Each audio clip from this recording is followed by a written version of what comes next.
Welcome back to my channel once again. SP Bakshi की series को continue करते हैं as usual with images, pictures and examples. So let's start. The first one is brittle. As you can see in this picture, आप इस picture में देख सकते हैं कि ये जो कुछ आपको पीसेस देख रहे हैं मीन्स एक पीनट बटर, जिसको हम लोग गुड़ की पट्टी या कई बार मूंगफली की पट्टी भी बोलते हैं, जो कि आपकी सर्दियों में बहुत ज़्यादा मिलती है। तो आपकी कैसे दिख रही है? पीसेस में दिख रही है, कुछ टूटे हुए टुकड़े के टाइप से दिख रही है। तो इट मीन्स आप इसको सेंस भी लगा सकते हैं थोड़ा सा कि आपको स्ट्रांग दिख रही है, सॉलिड दिख रही है, लेकिन टूटी हुई भी दिख रही है। तो it mean simple a thing which is hard, जो हार्ड तो है but it can be easily broken, लेकिन आप उसको बहुत आसानी से तोड़ सकते हैं। इसका जो नेचर, जो पार्ट्स ऑफ स्पीच है वो एडजेक्टिव है। हार्ड बट ईजली ब्रोकन, कड़ा किंतु सरलता से टूटने वाला, इसको हम लोग भंगुर, क्षण भंगुर, इसको मतलब क्षण भंगुर एक अलग चीज़ की हार्ट मिनट सेकेंड में चेंज होना, बट इसका सेंस यहाँ पर है कि कोई चीज़ आपको हार्ड तो दिख रही है, it is hard but it can be broken very easily, लेकिन आप इसको बहुत आसानी से तोड़ सकते हैं। Brittleness as a noun and bitterly as an adjective. Now let's see some synonyms. इसके अब हम कुछ synonyms देखते हैं। Fragile, frail, delicate and breakable. Antonyms: tough, enduring, unbreakable and strong. Now let's see some examples. अब कुछ examples के through हम समझने की कोशिश करेंगे। The bones of the old people are considered brittle. जो बूढ़े पुराने जो लोग होते हैं उनकी जो बोन्स होती है वो कैसी हो जाती हैं? ब्रिटल हो जाती हैं। मीन्स स्ट्रॉन्ग तो होती है, बोन है इट मीन्स स्ट्रॉन्ग होगी, लेकिन जैसे ही उनको कोई झटका लगता है, जैसे ही उनका थोड़ा सा कहीं पैर स्लिप होता है तो उनकी बोन जो हड्डियाँ वो तुरंत आसानी से वो वहीं से टूट जाती हैं। तो simple, the bones of the old people are considered brittle. Next, brittle material can be easily broken और फ्रैक्चर्ड बाय एन इम्पैक्ट। जो ब्रिटल मटेरियल होता है वो बहुत आसानी से टूट जाता है, फ्रैक्चर्ड हो जाता है बाय एन इम्पैक्ट, मीन छोटे से इम्पैक्ट, छोटा सा ही उन पर कोई जर्क झटका या कुछ हुआ तो वो तुरंत वो चीज़ें जो ब्रिटल हो जाती है, टूट जाती हैं।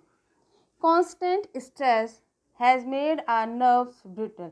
कॉन्स्टेंट स्ट्रेस मीन्स जब आप जिसको लेना कि बहुत ज़्यादा सोच लेना किसी भी चीज़ के बारे में, जब आप बहुत ज़्यादा स्ट्रेस लेते हैं किसी चीज़ के बारे में, किसी पॉइंट को लेकर बहुत ज़्यादा सोचने लगते हैं, तो आपकी जो सिर की जो नसें होती है वो कैसे हो जाती है? ब्रिटल हो जाती है। मीन्स कहते हैं ना कि इतना सिर में दर्द हो रहा है कि सिर की जो नसें हैं वो ऐसा लग रहा है कि सिर फटा जा रहा है, सिर की नसें चटक रही हैं, टूट रही हैं। सो वैसे तो नसें कहाँ फट जाएंगी ऐसे, बट इन दैट सेंस कि कॉन्स्टेंट स्ट्रेस, जब हम किसी चीज़ को लगातार बहुत देर तक सोचते हैं तो हमारी जो सर की जो नसें होती हैं, नर्व्स जो होती हैं, वो हमें ब्रिटल हो जाती है, टूटने लगती हैं। Next, the orchestra was brittle in tone. Orchestra, इसका जो साउंड, इसका जो म्यूजिक था, so that was not in good, वो सुनने में हमारे कानों को बहुत अच्छा नहीं लग रहा था। Next, the branches of the tree were dry and brittle. कि पेड़ की जो शाखाएं, जो ब्रांचेस थी वो कैसी थी? Dry and brittle. So I think the word brittle is clear to you. इतने सारे एग्जाम्पल्स, पिक्चर देखने के बाद अब ये वर्ड जो वो हमेशा आपके दिमाग में क्लियर रहेगा। जैसे पानी की टिक्की, कुछ लोग पानी की टिक्की बोलते हैं, कुछ लोग पानी के बतासे बोलते हैं, कुछ लोग पानी पूरी बोलते हैं। वो जब आप सिर्फ जब उसमें आपने कोई पानी वगैरह नहीं भरा है तो वो आपको कैसे दिखेगा? स्ट्रॉन्ग दिखेगा, लेकिन जैसे आप उसको थोड़ा सा हाथ लगाएंगे, पानी भरेंगे, वो पानी पूरी जिसको आप लोग बोलते हैं वो तुरंत वहीं से टूट जाती है। So that is the best example of brittle.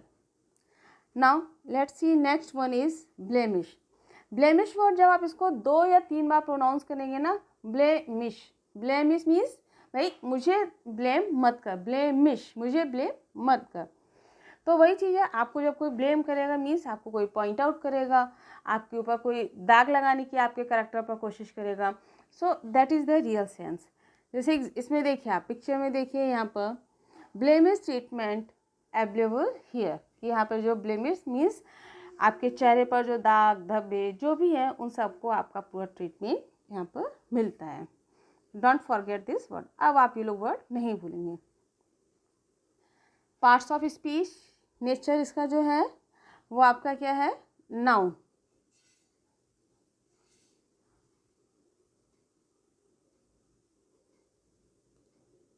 A mark that spoils the way something looks means वो मार्क जो फेस पे जो मार्क्स या दाग या धब्बे जो आ जाते हैं वो, simple.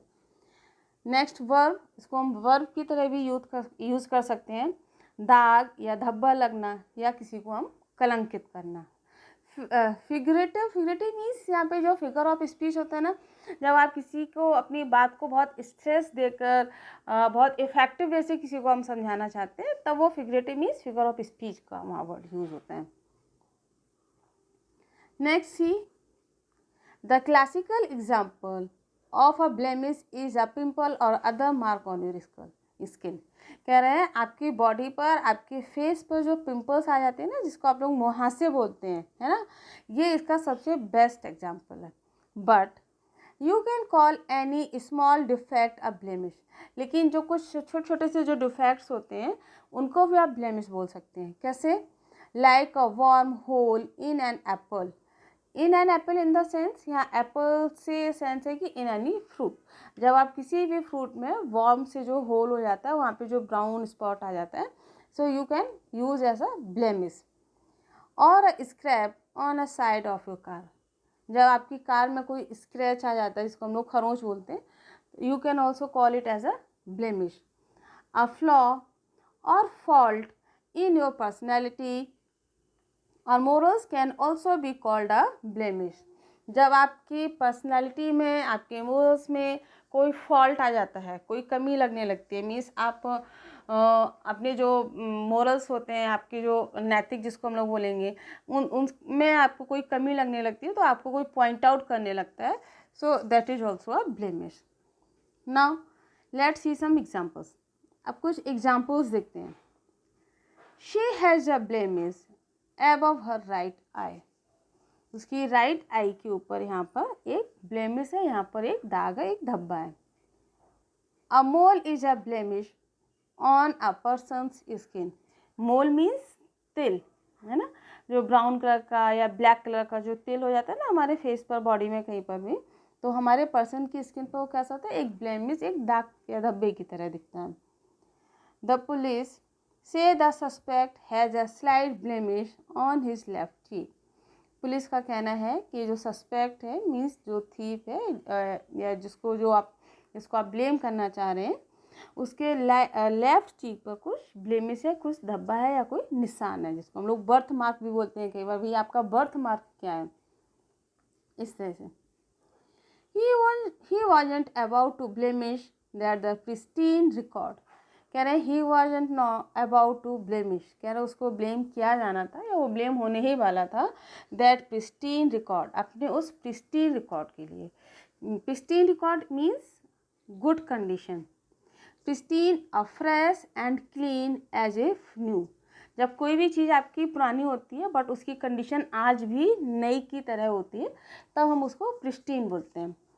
In a very good condition, बहुत अच्छी कंडीशन में, बिल्कुल स्वच्छ एवं निर्मल या नए की तरह होना, इन अ प्रिस्टीन कंडीशन। जैसे एग्जांपल के लिए आप बोल सकते हैं कि my car is in pristine condition. मेरा मीन्स आपकी कार जो है वो 5 और 6 साल पुरानी हो चुकी है, but now it is in pristine condition. लेकिन आज भी वो प्रिस्टीन कंडीशन में ही है, आज भी उसकी कंडीशन बहुत अच्छी है।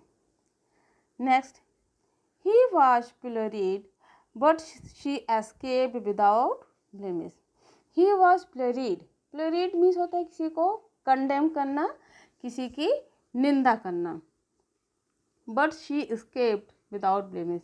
लेकिन उसको तो प्लेरिड किया गया, उसको निंदा किया गया, उसको कंडेम किया गया, लेकिन जो शी मीन्स सेकेंड पर्सन जो थी वो escaped होगी विदाउट ब्लेमिश, को कोई ब्लेम ही नहीं कर पाया, and she escaped। escaped means बचकर भाग जाना।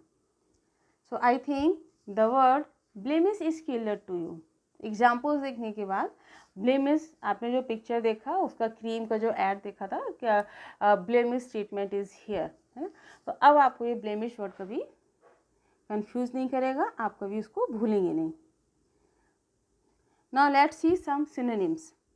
Fault, smirch, stigma and stain. Antonyms, purity, impeccable, spotless and stainless. यहाँ पर एक चीज़ आपने देखी है, जो पुलिस वर्ड जो था, most of the people pronounce it as a police, तो it is not a police, it is a police. यहाँ पर आप देख रहे हैं ना, पुलिस, तो इट साउंड्स लाइक पुलिस। ठीक, now next one is benevolence. benevolence society means kindness, इसको हम सुनेंगे सैल्यूटिंग एक्ट ऑफ काइंडनेस। जब आप किसी के साथ दयालुता का या परोपकारी का जो काम करते हैं, that is called as a benevolence society. ठीक, इसका जो nature, parts of speech is noun, nature और जो पार्ट्स ऑफ स्पीच है वो क्या है, इसका नाउन है। Next, benevolent is an adjective.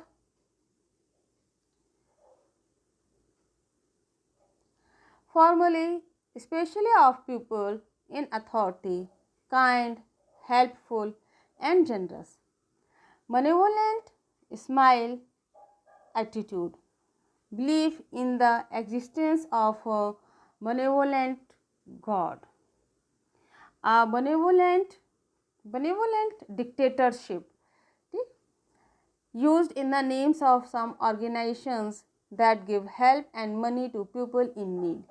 यानी कुछ जो ऑर्गेनाइजेशन होते हैं जो they always try to help the people in need, means समय के समय नीड में, ज़रूरत के समय जब लोगों की जो मदद करते हैं, कुछ लोग होते हैं, कुछ ऑर्गेनाइजेशंस होते हैं, कुछ NGOs होते हैं, वो they are also as a benevolent association. The police benevolent association.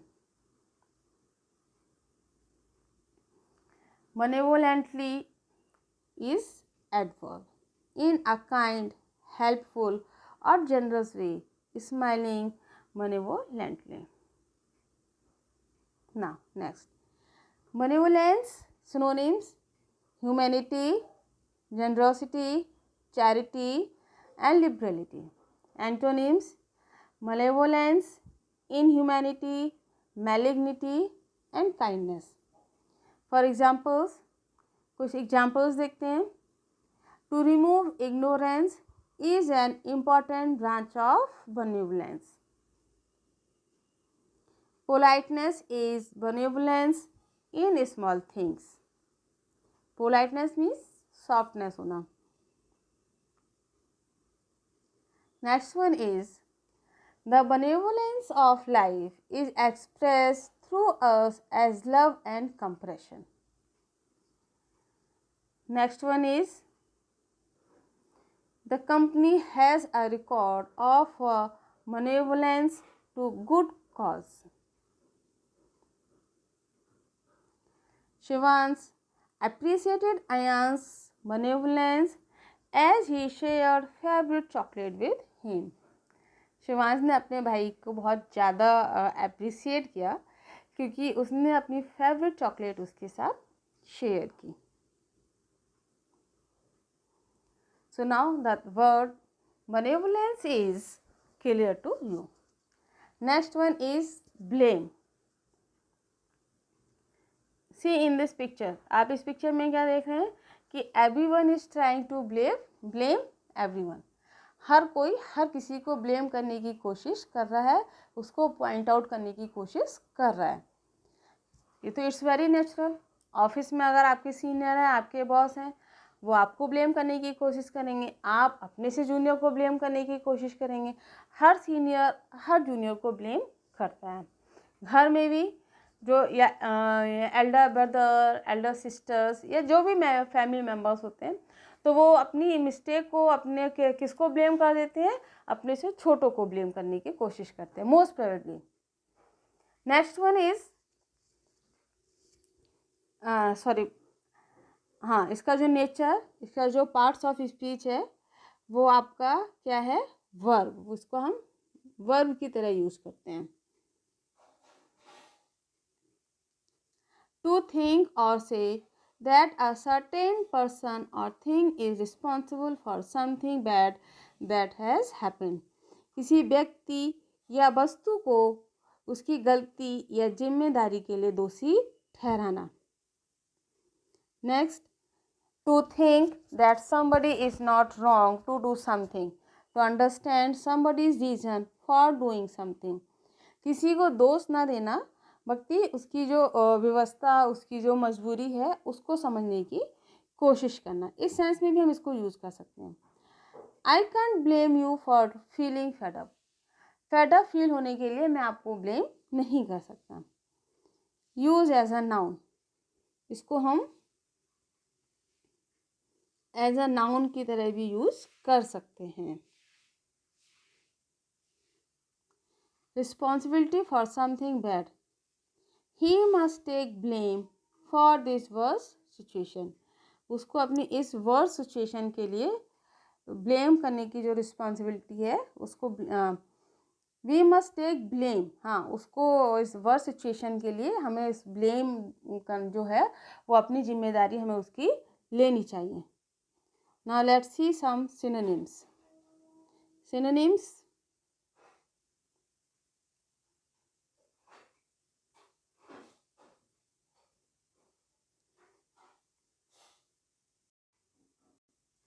Reprove, upbraid, censure and reproach.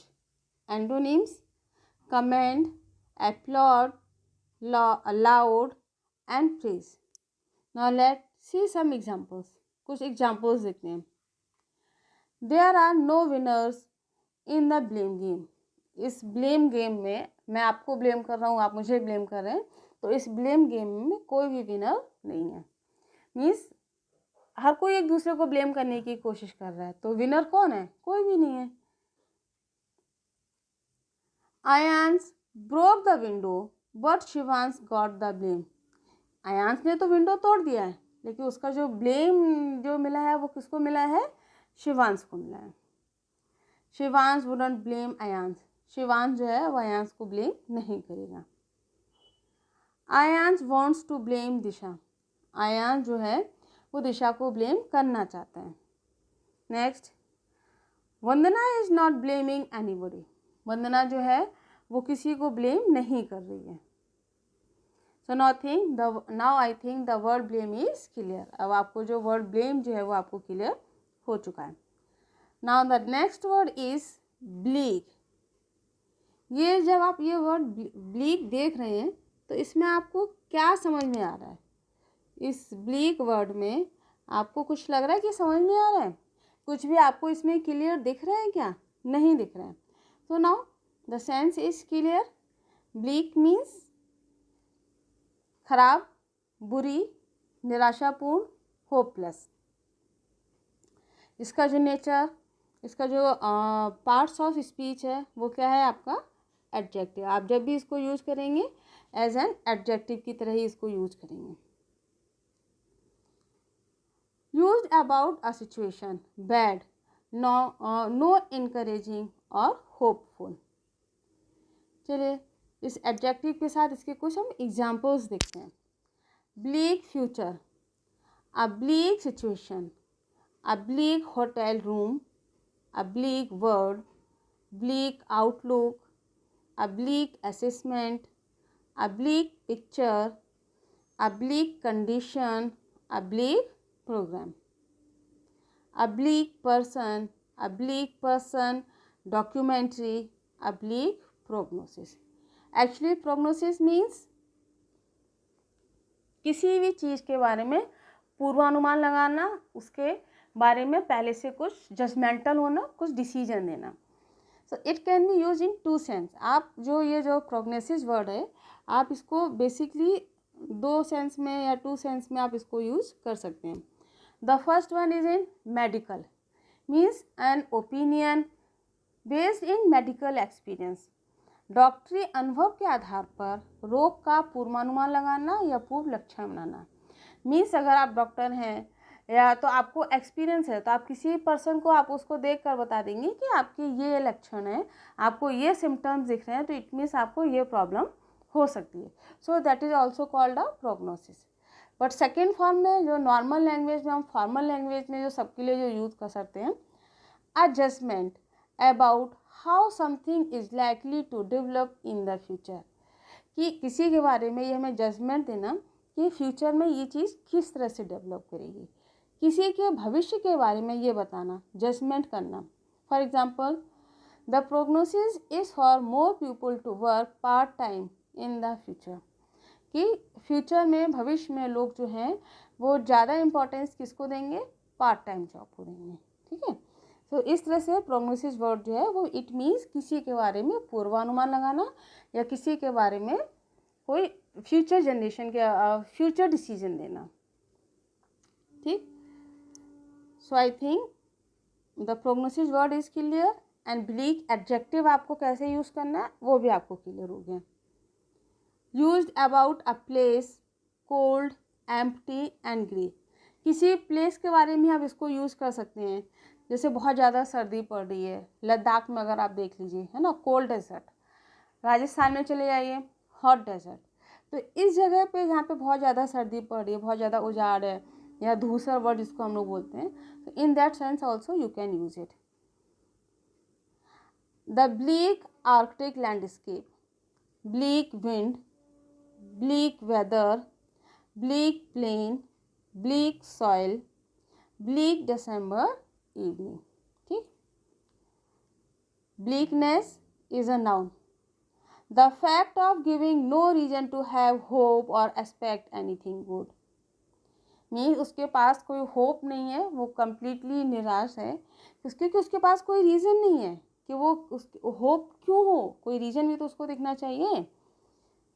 Bleakly is an adverb. They said bleakly. उन्होंने बहुत bleakly उन्होंने ये चीज़ कही, bleakly इन द सेंस निराशपूर्ण तरीके से उन्होंने कहा। So now let's see some synonyms. अब इसके हम कुछ synonyms देखते हैं। Dismal, gloomy, chilly and dreary. Antonyms: bright, pleasant, balmy and cheerful. Here see the word balmy, B-A-L-M-Y. balmy means सुखदायी होना, restful and comfortable. L is silent, यहाँ पर आप इसको बाल्मी, एल ऐसे करके नहीं बोलेंगे, बामी, बामी। ठीक है, now let's see some examples, कुछ एग्जांपल्स देखते हैं। Much of the coast of North Alaska is bleak and uninviting. Much of the coast of North Alaska, north Alaska को ज़्यादातर कोस्टल एरिया जो है वो कैसा है, ब्लीक है, बहुत धुंधला है, अनइनवाइटिंग है। The chances of going to the beach today are bleak due to the threats of rain. Means threats of rain means too heavy rain. Cats and dog, बहुत जिसको हम लोग भारी वर्षा बोलते हैं ना, लगातार भारी वर्षा होना, तो उसके लिए हम कैट्स एंड डॉग फ्रेज का यूज़ करते हैं। The chances of going to the beach, कह रहे हैं आज बीच पर जाने का चांसेस जो है वो बहुत कम है, क्योंकि bleak because of threats of rain. The medical prognosis was bleak, इस प्रोग्नोसिस वर्ड को हम लोग पहले भी डिस्कस कर चुके हैं। So the medical prognosis was bleak, उसका जो मेडिकल प्रोग्नोसिस था, उसका जो पूर्वानुमान था वो उसका गलत था, ब्लीक था, means not good, not clear नहीं होगा, गुड ही नहीं होगा। They stood in bleak and desolate landscape. Desolate landscape means बंजर भूमि हम लोग जिसको बोलते हैं। They stood in a bleak, वो ऐसी जगह पर खड़े हुए थे, ब्लीक एंड डेसोलेट लैंडस्केप था। The bleak diagnosis from the doctor left us little hope for discovery. Doctor का जो ब्लीक डायग्नोसिस था उसकी वजह से ये बहुत कम होप मेरे पास बची कि शायद मेरी रिकवरी हो पाए, मैं दोबारा से ठीक हो पाऊँ। सो आई थिंक आज जितने भी वर्ड्स हम लोगों ने कवर किए हैं बहुत अच्छे से विद एग्जाम्पल विद इमेजेस के साथ हमने उसको क्लियर किया है। And each and every word को भी मैंने आपको उसका nature, parts of speech and जो बीच में आपके जो वर्ड्स हैं उसको भी मैंने अच्छे से एक्सप्लेन किया। So I think these words are clear to you. अब आपको ये सारे वर्ड्स क्लियर हो चुके होंगे। Thanks for watching. Like, share and subscribe.